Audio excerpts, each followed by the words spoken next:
There are 200 people in this room tonight.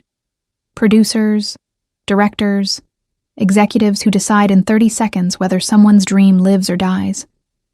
The restaurant floats above the Pacific, the kind of place where the menu has no prices, and the view does all the talking.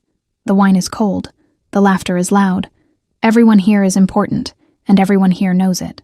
And in the corner, past the white tablecloths and the crystal glasses catching the last of the California sun, there is a little boy sitting completely alone. No one looks at him. Not because they are cruel, because they are busy. Because they have trained themselves to look at what matters, and to them, he doesn't. His father is 3 tables away, in the middle of a conversation worth millions of dollars, watching his son from the corner of his eye with the kind of pain that has no name, the kind a man learns to carry without showing, because showing it means the world won. He has been carrying it for 3 years, since the day his wife took her last breath and left him alone with a child who processes the world differently, in a city that does not slow down for anyone. And then a waitress sets down a glass of water she was never asked to bring. She kneels down. She says something. And the boy who has not responded to a stranger in 2 years, looks at her. What happens next will change 3 lives, including yours. Because this story is about to remind you what it looks like when someone decides to see what everyone else has learned to ignore. This is not a love story that starts with a glance across the room. It starts with a child, with a dance no one else saw, and with a woman who understood grief before she ever understood love. If this story already has your heart, subscribe so you never miss what comes next. And leave a comment. Have you ever felt invisible in a room full of people? Tell me below. Alana Griffith had been a waitress at Maria Santa Monica for exactly 14 months, 2 weeks, and, if she was being precise about it, 4 days. Not that she was counting. She just had the kind of mind that held on to numbers the way some people hold on to photographs. Dates, times. The exact moment, things changed. It was a habit she had developed after losing Marcus, her younger brother, gone at 22 in a car accident on a Tuesday morning when the sky was completely, offensively clear. She had learned after that time was not abstract, that days mattered, that the distance between before and after could be measured, even when nothing else could. Marcus had been 22. Alana had been 25. She was 28 now, which meant she had been living in the after for 3 years, and she still hadn't figured out how to make the after feel like a home rather than a place she'd ended up by accident. Growing up, they had been inseparable in the way of siblings who are close in age and different enough in temperament that they balance each other without effort. Marcus was loud where Alana was quiet. He collected people the way some children collect objects, effortlessly, magnetically, always with some new friend trailing behind him at Thanksgiving. She was the one who stayed behind after the party to help clean up, who remembered which aunt liked her coffee with oat milk, who noticed when someone's voice went flat in a way that meant they were not actually fine. He had called her his emotional translator. She had laughed every time he said it. She hadn't understood until he was gone how much of her own world had been filtered through his particular kind of joy. The grief counselor she'd seen for 6 months after the accident had told her she was an exceptional griever. She hadn't known what to do with that. It seemed less like a compliment than an assessment of something she hadn't chosen to be good at. Maria was the kind of restaurant that existed in a different atmosphere from the rest of Los Angeles. 3 floors above the Pacific Coast Highway, all glass and warm light, the kind of place where the ocean wasn't just visible, it was present. You could feel it in the air, the salt, the slow, indifferent rhythm of the waves. Alana had always found that strangely comforting. The ocean didn't care who you were. It just kept moving. She had applied for the job on a Wednesday in Augustine 14 months ago because the bus route made sense and the shifts covered her rent, and the environment was quiet enough that she could think between tables. She had not expected to love it. She did not love it exactly. But she had come to feel at home in the particular rhythm of the work. The way a good service shift had its own choreography. The way you learned, over time, to read a table from across the room, who needed more water, who was about to ask for the check, who had ordered the fish, but was looking at the pasta at the next table with unmistakable regret. She was good at reading people. She had always been good at reading people. The night of the gala was a Thursday. The third Thursday of October. She would remember that later. The way you always remember the exact hour something arrives that you didn't know you were waiting for. The event had been booked for weeks. A private industry dinner, entertainment executives, a few studio heads, international partners. The restaurant had been rented out entirely. 200 guests, an open bar, a pianist playing something delicate near the entrance that no one was listening to. Alana moved through the room the way she always did, efficiently, quietly, without drawing attention to herself. She had a gift for it, for being present without being noticed. Marcus used to say she had the superpower of invisibility, and she used to laugh at that. Now she understood it differently. Invisibility wasn't a gift. It was something you learned when the world had shown you, too many times, too early, that your grief made other people uncomfortable. That the mention of a dead brother at a dinner table was a social error, like bringing up money or politics, something to be managed and redirected. So she had learned to keep the grief internal, to carry it the way you carry a stone in your pocket, present always, invisible to everyone else. She was carrying a tray of champagne flutes toward table 7 when she saw him. Not the man, the boy. He was sitting at the far end of table 4, the long table near the window, in a chair that had been pulled slightly back from the rest, as if someone had decided in advance to give him a little buffer from the noise. He looked about 7 years old. He was wearing a tiny suit jacket that was just slightly too stiff, the kind children wear when someone has dressed them carefully for an occasion they didn't choose.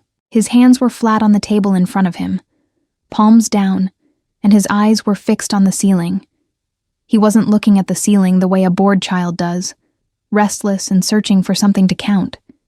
He was looking at it the way a person looks at a painting they find genuinely beautiful, like he was finding something there that the rest of the room had missed entirely. Alana stopped walking. She had learned, after Marcus, to recognize the particular stillness of someone who is not absent, but present in a way others can't access. Marcus had had a friend growing up, a boy named Eli, who was autistic. She had spent years watching Eli navigate a world that moved too fast and talked too loud, watching him find his own frequency in the middle of all that noise. She had learned, over time, to stop trying to pull someone into her world, and instead, to walk quietly into theirs. Eli had taught her that without meaning to. He had taught her that the most respectful thing you could do for someone navigating a different frequency was not to try to match it by force, but to slow down and listen for it, to wait, to let the moment come to you instead of chasing it. The boy's water glass was empty. No one at the table had noticed. The adults nearest him were mid-conversation, leaning toward each other, absorbed in whatever architecture of ambition or gossip was holding their attention. The boy might have been furniture. He might have been a decorative element. He was, in the language of this room, irrelevant. Alana had spent 3 years learning what it felt like to be irrelevant. She recognized it in other people, the way you recognize a dialect you grew up hearing. She detoured, set down the champagne tray with a colleague passing nearby, picked up a water pitcher, and walked toward table 4. She didn't go around to an adult first. She went directly to him. She pulled out the chair beside him, slowly, without scraping it, making as little sound as possible, and sat down at his level, not across from him, beside him, looking up at the same patch of ceiling he was studying. For a few seconds she didn't say anything. She just looked up. The ceiling had a pattern in it, subtle, geometric. A series of subtle crosses formed by the dark wood beams intersecting with the pendant lights. In the low amber light of the restaurant, the shadows they cast moved very slowly as the pendants swayed almost imperceptibly in the air conditioning. It was, she realized, genuinely mesmerizing if you took the time to let it be. She poured water into his glass, quietly, set the pitcher down. Then she pointed up, at the pattern he was watching. The boy's eyes moved from the ceiling to her finger, to her face. It was the first time he'd looked at anything in the room below eye level in over an hour. Alana didn't smile too wide. She didn't make a sound. She just nodded, very slowly, as if to say, "Yes, I see it too." His name, she would learn later, was Min. He was 7 years old. And in the 2 years since his mother had died, since the world had shifted on its axis and nothing had quite settled back into place, he had not reached for a stranger's hand. He reached for hers. Not to hold it, just to touch the back of it, briefly, with 2 fingers, the way you touch something to confirm it's real. Alana felt something move through her chest that she didn't have a word for. She stayed very still. The pianist near the entrance had shifted into something slower, something with a waltz tempo, 3/4 time, gentle and rocking, and Alana, without planning it, without thinking it through, did the only thing that felt right. She stood up, extended her hand, palm up, an invitation, not a demand. Min looked at her hand for a long time. Then he looked at her face. Then he slid off his chair. They went to the corridor just beyond the dining room, a wide, empty stretch of parquet floor between the coat closet and the emergency exit, where the music drifted in from the other side of the wall, but the volume was softer, the voices gone. Alana took both of his hands and began to move in a slow, easy box step, not trying to teach him, not trying to impress him, just moving, steadily, giving him something predictable to follow if he wanted to. He followed. He didn't smile. He didn't speak. But his body, which had been rigid and braced all evening against the noise and the strangers and the 2 bright lights, began, very slowly, to soften. The set of his shoulders came down. His breath, which had been shallow and quick, evening out into something longer, something easier. Alana matched her own breathing to his without thinking about it. In through the nose, out slow, the way you breathe when you are trying to tell another body that nothing here is dangerous. They danced for 4 minutes, maybe 5. No one from the dining room saw them. Except one person. Junho Lee had excused himself from the table at the precise moment he realized Min's chair was empty. His heart had done the thing it always did, contracted sharply, flooded with that specific species of fear that belongs only to parents. And he had moved through the dining room quickly, scanning, before a passing server pointed toward the corridor. He reached the doorway, and he stopped. His son was dancing. Not dancing the way adults teach children to dance. Dancing the way water moves, following something, not forcing it. His hands were in the hands of a woman in a white server's uniform, and she was moving with him in slow, patient circles, her back straight, and her whole attention, every atom of it, given entirely to him. Junho stood in the doorway for 60 full seconds before either of them noticed him. 60 seconds in which something happened to the wall he had built around himself, methodically, brick by brick, in the 3 years since Suyeon died. It didn't collapse. Walls like his don't collapse. But something shifted, the way a load-bearing structure shifts when the ground beneath it moves. And he became aware, for the first time in a long time, that the weight he was carrying was not invisible, that someone else could see it, and that she had responded not to him, but to his son. He thought, standing there, she didn't do it to impress me. She didn't do it because she knew who I was. She did it because Min needed it, and she was paying enough attention to notice. He could not remember the last time someone had simply paid attention. Min saw his father first. He let go of Alana's hands and went to him, not running, but with purpose, the way Min always moved, deliberate and quiet. He pressed his forehead briefly against his father's chest. Junho's hand came up to rest on the back of his son's head. Automatic. Tender. He looked up at Alana. She was already stepping back, professional, contained, not waiting for acknowledgement. 2 words came out of him. Thank you. Flat and correct, like a transaction completed. But his eyes didn't match his voice. And Alana noticed that the way she noticed everything, quietly, without making it obvious. She nodded, told him his son was lovely, meant it completely, and went back to work. She didn't think about him again that night. She had tables to clear, a closing shift to finish, and a bus to catch at 11:15. She was tired in the particular way that comes from giving something real to the world, not exhausted exactly, but emptied in a way that felt clean. Junho Lee, on the other hand, thought about her for the next 11 days. Not in the way he was used to thinking about women, which, since Suyeon, had been essentially not at all. He had been approached. He was aware that he was considered attractive, successful, eligible in ways the world attached value to. He had responded to every overture with the same polite, immovable distance. He had nothing to give. He had been certain of that. What he couldn't stop thinking about wasn't attraction. It was the image of his son's body relaxing. The specific geography of that moment, Min's shoulders dropping, his breath evening out, his hands holding hers without flinching. In 7 years of fatherhood, in 2 years of navigating Min's world alone, Junho had learned every strategy the therapist recommended. He had structured their home. He had noise-canceling headphones. He had weighted blankets and scheduled routines and a calendar that never deviated. He had done everything right. And she had done something in 5 minutes that Junho hadn't managed in 2 years. Not because she knew more. Because she had been willing to just sit with him. Without an agenda. He understood agendas. His entire professional life was constructed from them. Even the things he did for Min, the routines, the programs, the carefully selected environments, had agendas embedded in them, however loving those agendas were.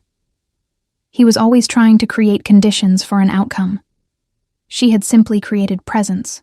And presence, he was beginning to understand, was something his son needed, that Junho had never quite known how to give, without also trying to engineer it into something. On the 12th day, he made a reservation at Maria. He brought Min.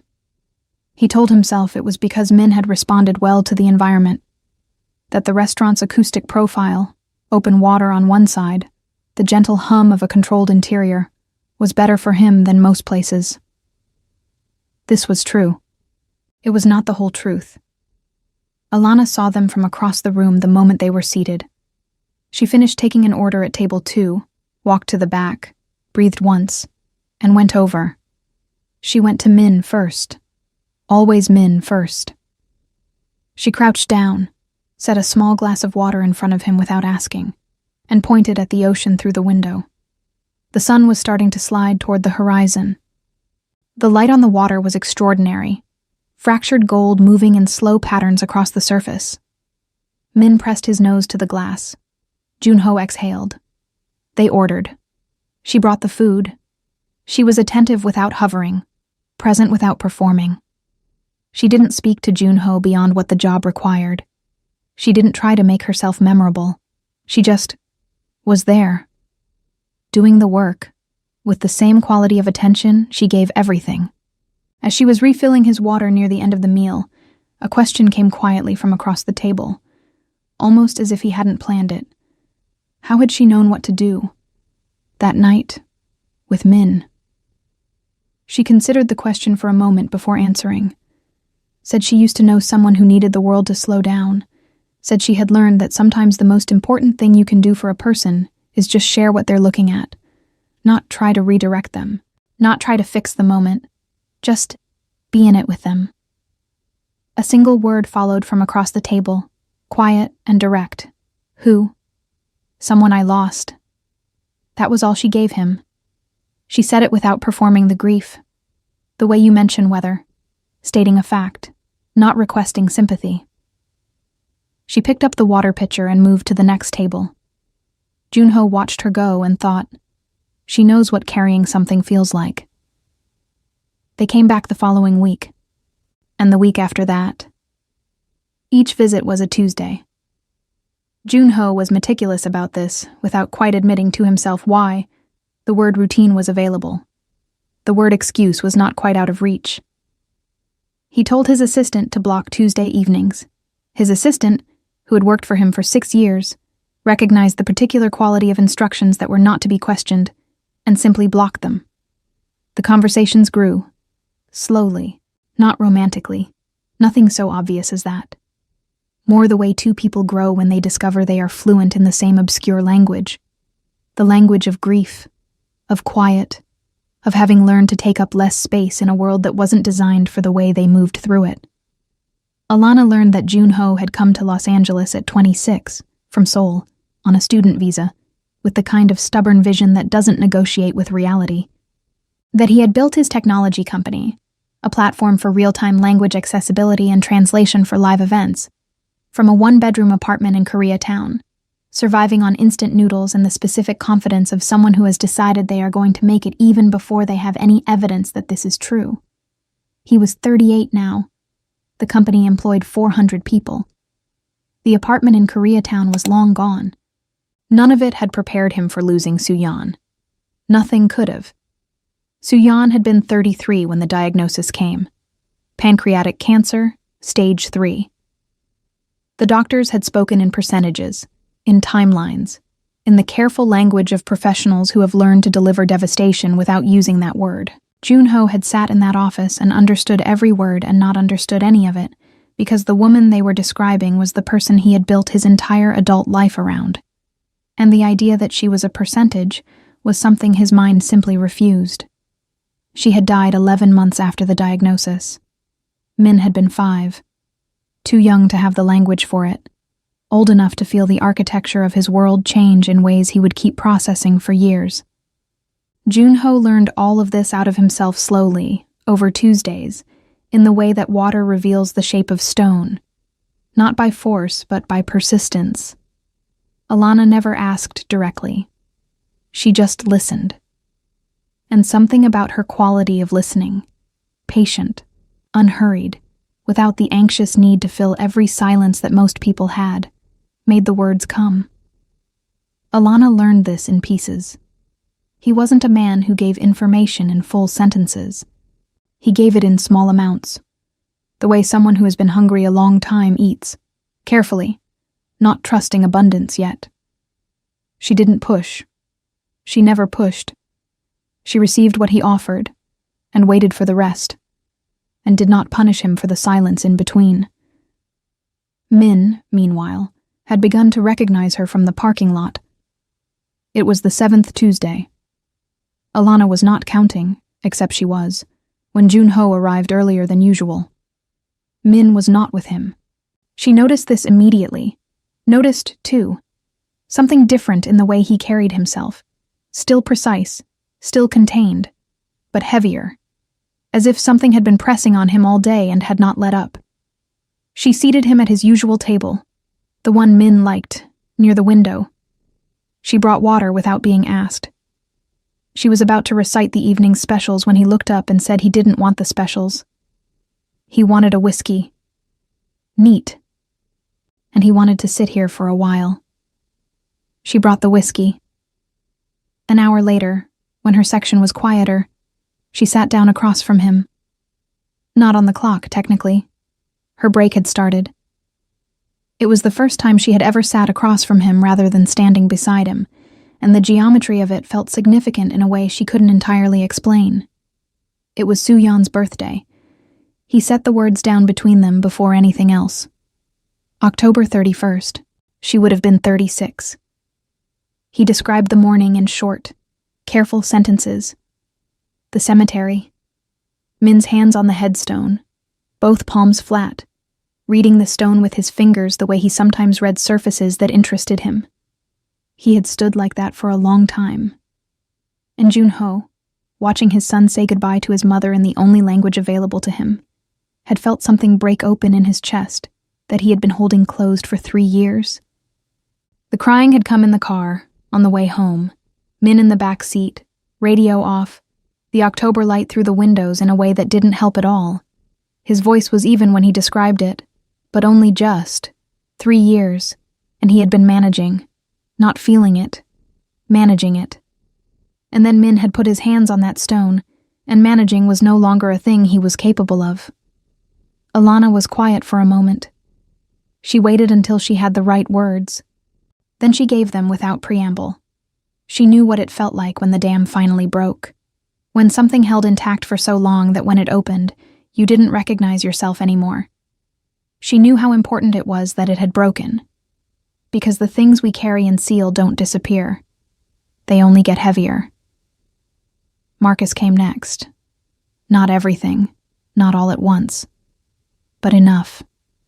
The Tuesday morning, the clear sky, the phone call, the way time had reorganized itself into before and after, and she had never fully found her footing in the after.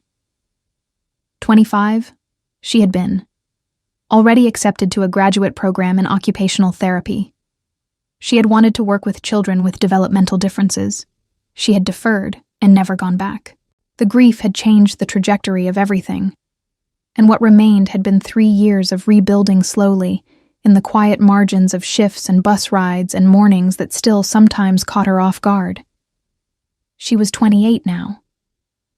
Junho noted this without saying so. 3 years of carrying something. Same as him. The ocean moved outside the window. The light had gone completely now. The room was warm amber and the sound of other people's evenings. And in the middle of all of that, 2 people who had each become very good at being alone looked at each other and recognized something. Not a beginning. Not yet. But the moment before a beginning. The held breath. The pause at the top of something before it falls. Junho reached across the table. Not to take her hand. Something more tentative than that. He rested his hand near hers. Close enough that their fingers were almost touching. Close enough to be a question. She let it be a question for a moment, and then she answered it, by turning her hand over, palm up, the same gesture she had made to Min in the corridor. An invitation, not a demand. He took her hand. They didn't say anything else for a while.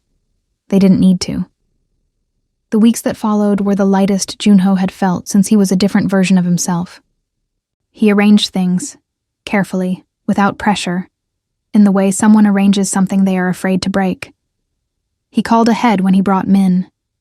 Sometimes they went to the beach after, the 3 of them, walking along the water's edge while Min collected small stones with the seriousness of an archivist.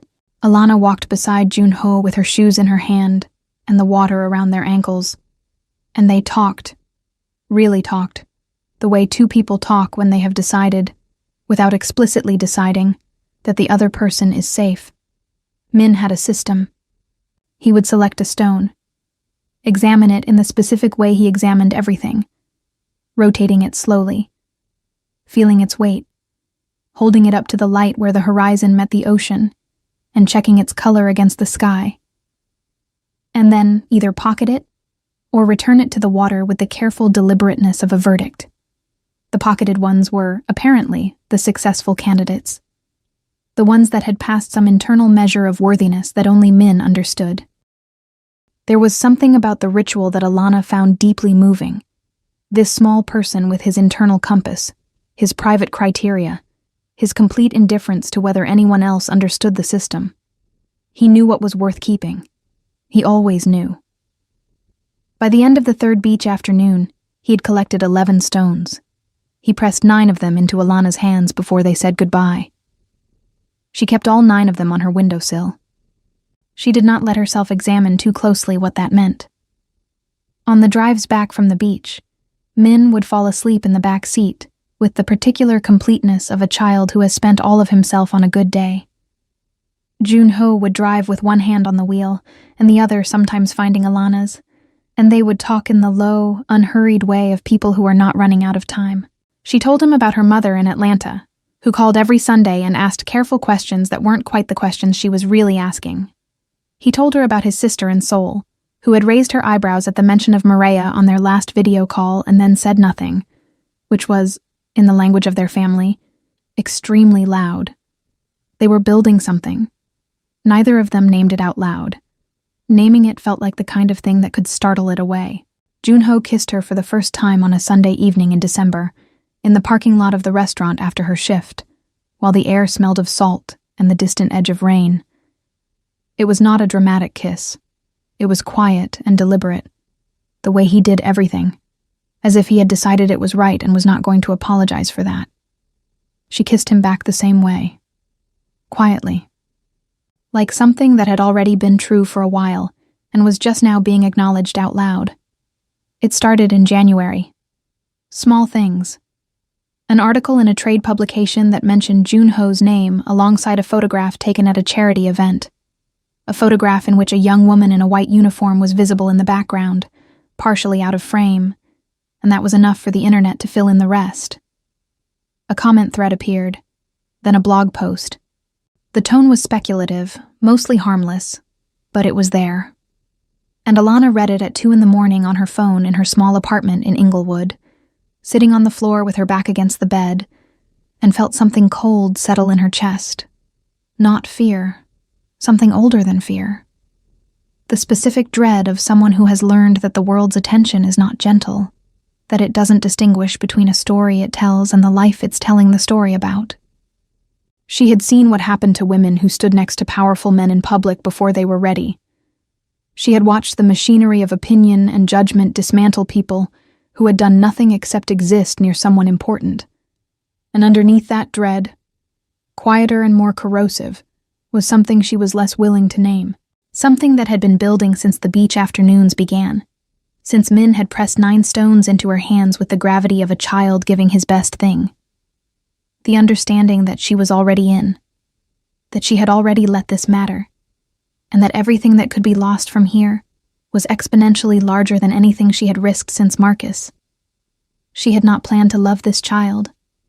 She had not planned to want Junho's coffee on her counter in the morning, to know which songs Min could tolerate in the car, and which ones made him press his palms over his ears. She had not planned to become someone these 2 people needed, because becoming someone people need means you can also become someone whose absence is a wound. She knew what absence as wound felt like. She had inflicted it on herself every day for 3 years, simply by being someone who was still here when Marcus wasn't. She told herself she was being rational, protective, that withdrawing, slowly, without drama, was the right thing to do. For him. For Min. She had nothing to offer a world like his, she told herself. She was 28 years old, living in a 1-bedroom apartment in Inglewood, taking the bus to a restaurant job while her graduate school dream sat in a drawer 3 years past its expiration date. He was a CEO with a portfolio of companies and a son who needed stability and a public profile that attracted scrutiny. She was being reasonable. She was sure of it. She began responding to his messages an hour later. Then, with the kind of pleasant, complete sentences that close conversations instead of opening them, Junho noticed within 72 hours. He was very good at reading the temperature of things. It was a skill the business world had developed in him, honed over 15 years of meetings where what wasn't said was more important than what was. He noticed. He did not immediately say so.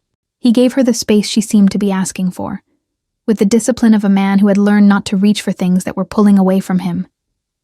He had reached for Suyeon at the end. Not to keep her. No one could have done that. But in the way you reach toward someone whose direction you cannot follow, wanting them to know that if you could, you would. He had learned what it cost to keep reaching. He had learned to be still, and so he was still, now, even though the stillness was costing him something different and equally real. But Min did not have that discipline. Min did not understand distance. Min understood presence or absence, warmth or cold, the specific quality of a Tuesday that had Alana in it versus one that did not. On the 3rd Tuesday that Alana asked a colleague to take her tables, she had called in with a vague explanation about feeling unwell. Min sat at the window table and looked at the door for 40 minutes. He had brought something in his jacket pocket. A stone.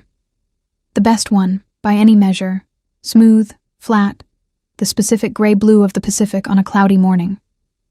He had been carrying it all week, Junho would learn later, since the last beach afternoon. As if he'd been saving it. As if he'd known it belonged to her, and had just been waiting for the right moment to deliver it. He put it on the table in front of the empty chair across from him.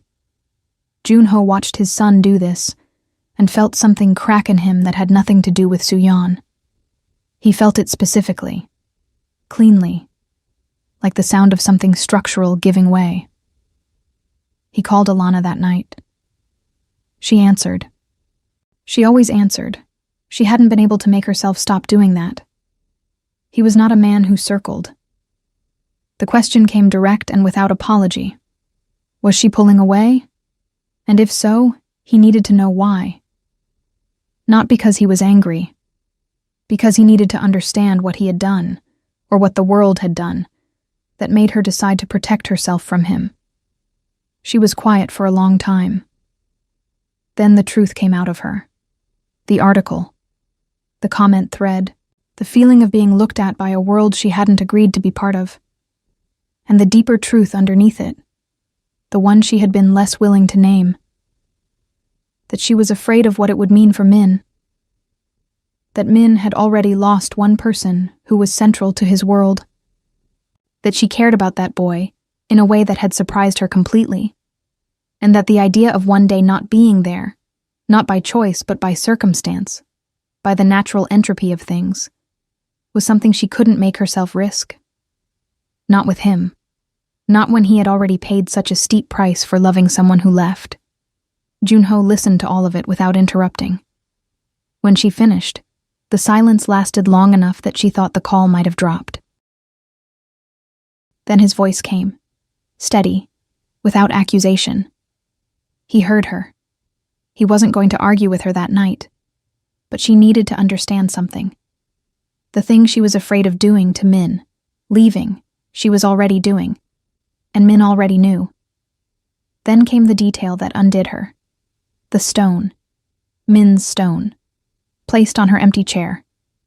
She didn't say anything after that. He said goodnight. They hung up. She sat with the phone in her hands for a very long time. Then she put it face down on her kitchen table, next to Marcus's photograph, and let herself feel the full weight of what she had been telling herself was a reasonable decision. It didn't feel reasonable anymore. It felt like fear wearing the costume of wisdom. She requested a schedule change at the restaurant. She stopped working Tuesdays. She told herself it was temporary, just enough distance to think clearly. She would figure out what she actually wanted and come back with an answer. She would not simply disappear.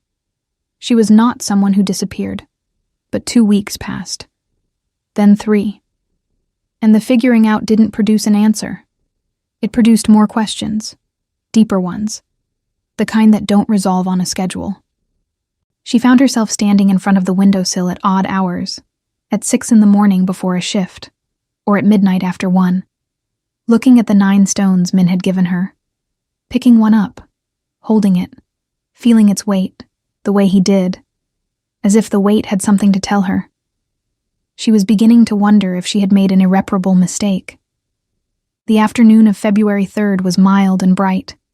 Junho had a board meeting that ran long, until nearly 5 o'clock, and Min had been at his after-school program, as he was every weekday, in the quiet room with the good light and the patient teachers he had learned to trust over 2 careful years. The after-school program had been one of the best decisions of the last 2 years. It had taken most of the first year to find it. Junho had moved through 4 different programs before landing here.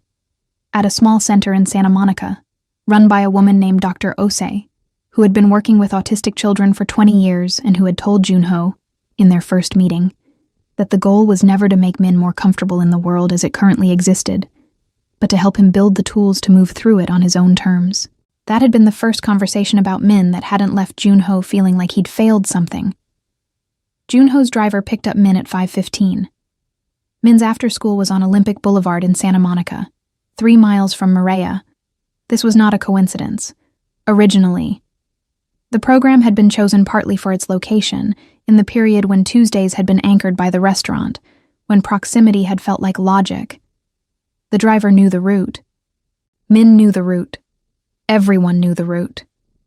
The driver pulled away from the curb and made the first 2 turns on autopilot.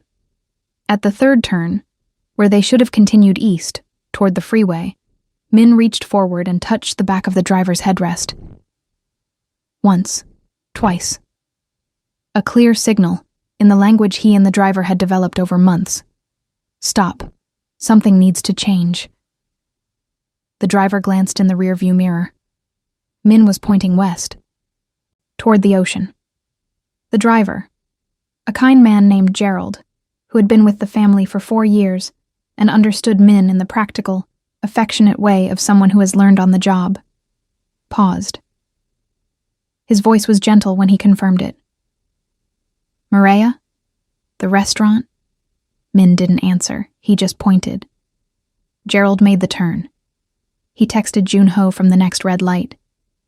Min is asking to go to Maria, taking him there now. All good. Junho read the message in the elevator of his office building. He stood very still for a moment. Then he typed, "I'll meet you there." In the elevator, he thought about the fact that his 7-year-old son had redirected a car toward a restaurant 3 miles away to find a woman who had been absent for 3 weeks, using only gestures and certainty. He thought about the stone Min had placed on her empty chair.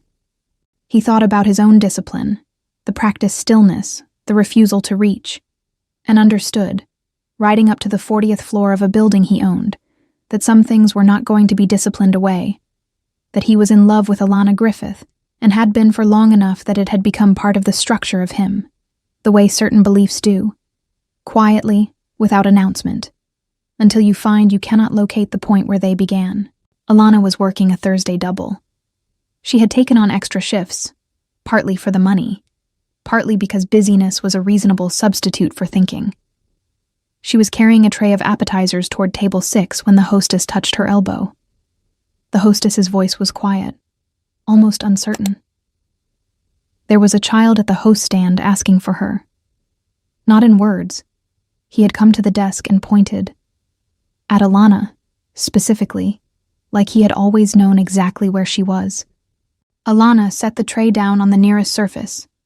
She walked to the host stand, and there was Min, standing very straight in his school uniform, the small navy blazer and the white collar, with his hands at his sides and his eyes fixed on her face with an expression of complete, uncomplicated certainty. He had found her. He had directed someone to drive him here, across 3 miles and a month of absence, with no language to explain why except the compass of his own internal knowing. Alana crouched down. Min reached into his blazer pocket. He took out the gray-blue stone, the one he had placed on her empty chair 3 weeks ago, the one Junho had described on the phone, and held it out to her. Both hands, steady. She took it. Her hands were not steady at all. She pressed the stone against her chest, and she held it there, and she let the full weight of the last month, the distance she had made, the fear she had called wisdom, the thing she had been protecting herself from, and the thing she had been protecting him from, and the way those two things had collapsed into each other until she couldn't tell them apart. She let all of it arrive. She didn't cry. Not yet. But her eyes went bright in a way that couldn't be controlled. And Min, who was watching her with the full, patient attention he gave only to things he considered important, reached forward and touched her cheek. One finger. Very gently. She heard the door open behind him. She didn't need to look up to know. She knew the particular quality of the silence that arrived with Junho. The way the room's atmosphere shifted slightly, the way the noise calibrated itself. She had learned this about him over weeks of Tuesdays. He changed the air when he entered. Not because of what he was, but because of how fully he was present in it. She looked up. He was standing just inside the door. His jacket was open. His tie was slightly loosened. He had driven fast, she understood, straight from the office. He was looking at her with an expression she had not seen on his face before. All the careful management gone. All the distance he kept between himself and what he felt. Gone. Just him. Just the truth of a man who had let himself want something again, and then watched it disappear and driven here the moment his 7-year-old son showed him where she was. Min was still beside her. He looked at his father. He looked at Alana. And then, in the motion that would live in Alana's memory with perfect clarity for the rest of her life, He reached out and took her hand in his left hand, and his father's hand in his right, and stood between them. Not pulling, just holding. The restaurant continued around them. A server passed with a tray. Someone at table 3 laughed. The ocean moved outside the glass, indifferent and steady as always. Junho took 2 steps forward. He stopped close enough that she would have to choose, toward him or away. He was not going to make that choice for her. He never would. She stood up from her crouch. Slowly. The stone still in her hand, Min's hand warm in hers, and the full, ridiculous, terrifying weight of what she actually wanted pressing against the inside of her chest, like something that had run out of room to be contained. The words came before she could measure them. She had been afraid of leaving before she even started. I know. 2 words, quiet and without any accusation in them at all. The harder truth followed. She didn't know how to be part of his world. He took 1 step closer. His answer was the most certain thing he'd said in months. He wasn't asking her to be part of his world. He was asking her to be part of Min's. And then, if she wanted, to let him figure out the rest of it alongside her, at whatever pace made sense, without any of the things she was afraid of becoming a reason to stop. Min tightened his grip on both their hands, not dramatically, just firmer.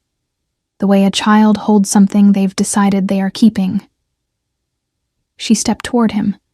February 3rd, a Thursday again. Alana turned 29 at 11:47 in the morning, according to her mother, who called from Atlanta and sang happy birthday badly and lovingly into the phone. By that point, Alana was already in class. Her first semester of the occupational therapy program she had deferred 3 years ago, which had accepted her reapplication in November with no ceremony and complete matter-of-factness, as if the universe had simply been holding her spot. The reapplication had been Junho's idea, technically. Or rather, he had been the person who said, one evening in early September, that she had described her work with Min over many months, with the fluency of someone who had been trained for it, and that perhaps the deferral had not been a closed door but a propped one. He had not pushed. He had offered the observation, and then poured the tea and moved on. She had thought about it for 6 weeks before she did anything. She had quit Maria in October. Not dramatically. She had given 6 weeks' notice, trained her replacement personally, and hugged the hostess who had told her Min was at the door. That hostess cried. Alana had not expected that. She and Junho had taken things at exactly the pace she needed. He did not rush. He had a particular genius for patience. She understood now that it had been forged the hard way, in years of learning to follow Min's lead, of understanding that the right moment was the one the other person was ready for, and not 1 minute before. She had her own apartment still, a different one, closer to campus, slightly better light. She had dinner at his house on Wednesdays and Sundays. She helped Min with his reading program on Saturday mornings, using the same unhurried approach she had used in the corridor that first night, sitting beside him, not across from him, in the same world rather than a different one. Min had begun to trust her with the stone collection, not just giving her stones, that had been from the beginning, but showing her the system, the private criteria. He would line them up on the coffee table and point to each one in sequence, watching her face, as if checking whether she was reading them correctly. She had learned, over months, what the pointing meant. This one is the weight of it. This one is the color when wet. This one just knows. She wasn't always right, but she was always trying to understand, and Min, who had spent 7 years in a world that mostly didn't try, understood the difference. Min had started saying one word, occasionally, when something went right. A single syllable, quiet and serious, that his speech therapist confirmed was intentional and consistent. He said it when the light on the water looked the way he liked. He said it when he finished a stone collection and was satisfied with the results. He said it, twice, when Alana arrived on Saturday mornings and he heard her key in the lock. The word was, good. On the evening of February 3rd, Junho picked her up from campus. Min was in the back seat in his pajamas, which meant he had been told it was a special occasion and had dressed accordingly. in the most comfortable thing he owned, which was his correct understanding of what special occasions were supposed to feel like. They drove to the beach, the same stretch of Santa Monica waterfront, the one with the stones. They arrived in the last of the February dusk, the sky going pink and then purple over the water. Junho had a bag with food from Min's favorite Korean restaurant, the one near their house that always packed Min's rice separately and never put the sauces where they would touch each other. Min went immediately to the waterline and began the survey. Alana stood beside Junho. He put his arm around her, easy and unhurried, the way he had learned to be with her, present without pressing, warm without demanding. She leaned into it. She had 9 stones on her windowsill at home, the ones Min had given her on the first beach afternoon. She had kept them through the month of distance, through the scared nights and the unclear mornings. She had not been able to put them away. She understood now that they had been, the whole time, the answer she was looking for, proof that she had already been chosen, already been held onto, by someone who had no language for it other than to give her the best of what he found. She thought about Marcus sometimes, on evenings like this, not with the old ache that used to arrive without warning, the kind that dropped her mid-sentence, mid-step, as if grief were a pothole she kept forgetting was there. This was softer, more like acknowledgement, like turning towards something rather than away from it. She thought he would have liked Junho, his quiet steadiness, his refusal to perform anything he didn't feel. She thought he would have been completely undone by Min in the best possible way. Marcus had always been a person who met other people exactly where they were. He would have understood Min's language immediately and would have spent hours on the floor doing stone surveys with complete seriousness. She missed him the way you miss someone once you've learned to carry the missing as part of yourself rather than against yourself. Not lighter, just differently distributed. Down at the water's edge, Min crouched. He rotated a stone carefully. He pocketed it. He stood and turned and walked back toward them. And instead of going to his father, he went to Alana. He held out the stone, still warm from his hand. She held out both hands, the way she always did. An invitation, not a demand. He placed it in her palms, looked up at her. One word, quiet and serious. The way he said everything that mattered. Good. She closed her fingers around it. The ocean moved. The sky finished its slow change from purple to dark. Junho took her free hand and Min took the other, and the 3 of them stood there for a while, not saying anything, not needing to, while the world turned around them at exactly the pace they had chosen. It had started with a dance no one saw, with a woman who understood grief before she understood love, with a little boy who had been sitting alone in a room full of people who had learned not to look, and who had known, before anyone else, exactly who was worth reaching for. Some loves begin with a glance across the room. This one began with a hand, palm up, offered to someone who needed to know that the world had room for him, exactly as he was.